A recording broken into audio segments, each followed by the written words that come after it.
The MJ personnel, the original 12, have all passed away. So they get different people into these positions of MJ 2, 3, 4, 5, 6, and taken over. It's degraded, so it's almost political now instead of like it was when Truman originally formed the MJ12. It turns out that MJ1, the head of MJ12, is a guy named Admiral Mike McClellan. He wanted to get some of the information out because he didn't want to. He thought that some of this information should be out in the public. We don't need to keep all this secrecy. So he decided trying to figure out a way to get it to the public. So he knew that I was a blabbermouth and I would tell anything I knew. They investigated Bob Lazar and they knew that he was a genius, but that he had a background such that they could instantly discredit him.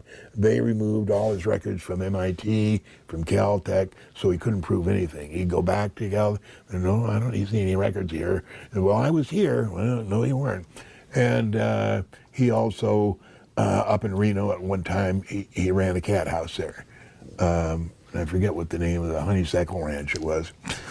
So they chose him because not only could he probably help them because he was so smart, and as master, he's the one that named ununpennium 115. He's the one that told them what that was, and they didn't know when he went there. They didn't know what it was.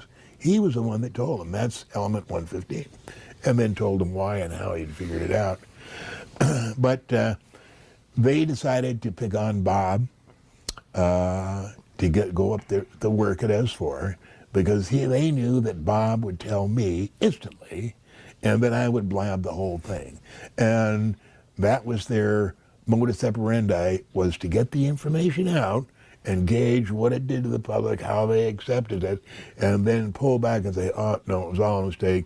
Bob Lazar is a fraud. He never worked here. He doesn't have any credentials like that. And they could back away and get out of it. So that was what Mike McClellan, Admiral Mike McClellan, came up with.